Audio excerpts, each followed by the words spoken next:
अस्सलामुअलैकुम नाज़रीन, नहायत अफसोस के साथ आपको आगाह करते हैं कि एडी अब्बास अब हम में नहीं रहे, अपने रब के हसूर पेश हो गए हैं। मारूफ सहाफ़ी चीफ एडिटर हल न्यूज़ एडी अब्बास की वफात पा गई। रावलपिंडी में उनकी तबीयत ख़राब होने पे उन्हें होली फैमिली अस्पताल ले जाया गया, जहाँ पे वो जान बर ना हो सके और अपने खालिक हकीकी से जा मिले। मारूफ सहाफ़ी चीफ एडिटर हल न्यूज़ एडी अब्बासी अपने अहलो अयाल और हज़ारों चाहने वालों को सोगवार छोड़कर अपने खालिक हकीकी से जा मिले।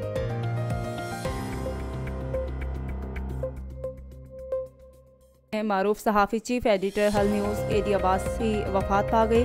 रावलपिंडी में उनकी तबीयत ख़राब होने पे उन्हें होली फैमिली अस्पताल ले जाया गया, जहाँ पे वो जान बर ना हो सके और अपने खालिक हकीकी से जा मिले। मारूफ सहाफ़ी चीफ एडिटर हल न्यूज़ एडी अब्बासी अपने अहलो अयाल और हज़ारों चाहने वालों को सोगवार छोड़कर अपने खालिक हकीकी से जा मिले।